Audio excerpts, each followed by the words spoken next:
Hi guys, welcome to my channel Jess Pattikadu cooking. நம்ம வீட்டில் ஆடிப்பெருக்கு அன்னைக்கு நம்ம வெரைட்டி ரைஸ்லாம் செஞ்சு சாமி கும்பிட்டோம். அதை தான் இப்போ நம்ம பார்க்க போகிறோம் ஃப்ரெண்ட்ஸ். வாங்க நம்ம வீடியோக்குள்ளே போகலாம். நான் காப்பரிசிக்கு 1 கப் அளவுக்கு பச்சரிசி எடுத்து அதை நல்லா வாஷ் பண்ணிவிட்டு நான் ஊற வைக்கல. அப்படியே காட்டன் துணியில் ஒரு 10 மினிட்ஸ் அப்படியே உலர விட்டுட்டேன். வீட்டுக்குள்ளே பார்த்தீங்கன்னா நிழல்லையே உலர விட்டுட்டேன். நல்லா கையில் தொட்டு பார்த்தோம்னா ஒட்டாமல் வர்ற மாதிரி ஒரு 10 மினிட்ஸ் அப்படியே அதை உலர விட்டுட்டேன். அதுக்கு நம்ம பாகு காய்ச்சிக்கலாம் ஃப்ரெண்ட்ஸ். நான் ஒரு கடாயை வச்சுட்டு ஸ்டவ்வில் அதில் 1 டீஸ்பூன் அளவுக்கு நான் எள்ளு நல்லா வறுத்துட்டேன். எள்ளு நல்லா பொரியிற அளவுக்கு நம்ம வறுக்கணும். அது மாதிரி நல்லா வறுத்து எடுத்து அதை ஒரு பிளேட்டில் வச்சுட்டேன். 1 டீஸ்பூன் நம்ம நெய் விட்டுட்டு தேங்காவை நம்ம சின்ன சின்ன பிள்ளையாக பத்தையாக பீசஸாக கட் பண்ணி அதையும் நெய்யில் நல்லா வறுத்துட்டு எடுத்து வச்சுட்டேன். ஒரு 3/4 கப் அளவுக்கு வெல்லம் நல்லா உடைச்சது. அதுக்கு ஒரு 1/4 கிளாஸ் தண்ணி விட்டு நல்லா கொதிச்சது. பாகு பதம்லாம் வேண்டாம்ப்பா, நம்ம நல்லா கொதிக்க வச்சுட்டு அது அப்படியே சுத்தமான வெல்லமாக இருந்தால் அப்படியே வச்சுக்கலாம். டஸ்டெல்லாம் இருக்கும், அதனால் நான் அதை வடிகட்டி எடுத்து தனியாக வச்சுட்டேன். அந்த வெள்ளை பாகையும் அந்த கடாயில் ஊற்றிட்டு அது கூட பார்த்திங்கன்னா இந்த வறுத்த எள்ளு, வறுத்த அந்த தேங்காய், பொட்டுக்கடலை ஒரு 3 டேபிள் ஸ்பூன் சேர்த்து அது கூட இந்த அரிசியும் சேர்த்து நல்லா கலரி கொடுத்துட்டு ஒரு 1/4 பிஞ்ச் அளவுக்கு ஏலக்காயும் சேர்த்து நல்லா கரண்டியால் நல்லா கலந்து விட்டுட்டு ஒரு பவுலில் எடுத்து தனியாக வச்சுருங்க. நான் ஒரு 1/4 படியில் 1/4 படி அரிசி வச்சு குக்கரில் வேக வச்சுட்டு அதை நான் தனியாக எடுத்து வச்சுட்டேன். எல்லா பிளேட்லேயும் ஆற வச்சுட்டேன். ஏன்னா எல்லா சாதத்துக்கும் வேணும் அப்படின்னு புளி சாதத்துக்கு முதல்ல நம்ம பார்க்கலாம். நான் அதில் 1 டீஸ்பூன் உளுத்தம்பருப்பு, 1 டீஸ்பூன் கடலைப்பருப்பு, 1 டீஸ்பூன் வர கொத்தமல்லி, 1/2 டீஸ்பூன் சீரகம், 1/2 டீஸ்பூன் மிளகு, ஒரு காஞ்ச வரமிளகாய் எல்லாம் சேர்த்து நல்லா ட்ரை ரோஸ்ட்டாக வறுத்துட்டு அதை மிக்சியில் நல்லா பொடியாக பொடிச்சு எடுத்து வச்சுட்டேன். அது ஆறுனதுக்கப்புறம் பொடிச்சு எடுத்து வச்சாச்சு. அதே கடாயில் பார்த்திங்கன்னா நான் ஒரு நல்லெண்ணெய் புளிசாத்துக்கு கொஞ்சம் அதிகமாகவே தேவைப்படும். அதனால் ஒரு 5 டேபிள் ஸ்பூன் நல்லெண்ணெய், கடுகு, உளுத்தம்பருப்பு நல்லா பொரிஞ்சதும் அதில் ஒரு 1/2 டீஸ்பூன் கடலைப்பருப்பும் சேர்த்துட்டேன். நல்லா பொரிஞ்சதுக்கப்புறம் கருவேப்பிலையும் சேர்த்துக்கலாம். சேர்த்துட்டு அது கூட வறுத்த நிலக்கடலையும் சேர்த்து நல்லா வறுத்து விட்டுட்டு அது கூட பார்த்திங்கன்னா நான் 1/2 டீஸ்பூன் அளவுக்கு மஞ்சத்தூளும், கருவேப்பிலை, காஞ்ச மிளகாய் எல்லாமே சேர்த்துட்டு அந்த புளி தண்ணியும் இதோட ஊற்றிட்டேன். நல்லா 1 கப் அளவுக்கு புளி கரைச்சி வச்சுருந்தேன்.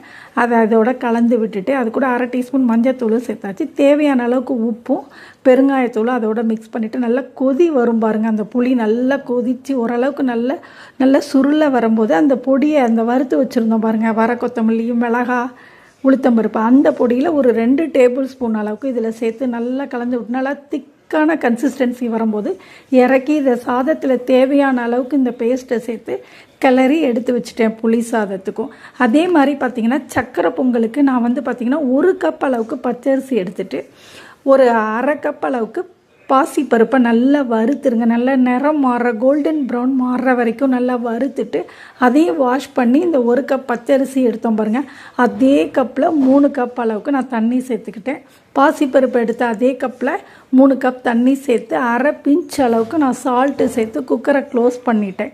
நல்லா வெந்ததும் பாருங்கள், சாதம் நல்லா வெந்திருக்கு. இதை நல்லா கரண்டியால் மசிச்சு விட்டுட்டு நான் 1 கப் அளவுக்கு வெல்லம் எடுத்து நல்லா கொதிக்க வச்சு திக்காக நல்லா கொதிக்க வச்சு அதை வடிகட்டி வச்சு இந்த சாதத்தோடு சேர்த்து நல்லா கிளறி விட்டுருங்க. கரண்டியால் மசிச்சு கிளறி விட்டுட்டு நான் நெய்யில் முந்திரி பருப்பை தாளித்து இதோட சேர்த்துட்டேன். நல்லா கலந்து விட்டுட்டா நமக்கு சக்கரை பொங்கல், நல்ல சுவையான சக்கரை பொங்கலும் ரெடி.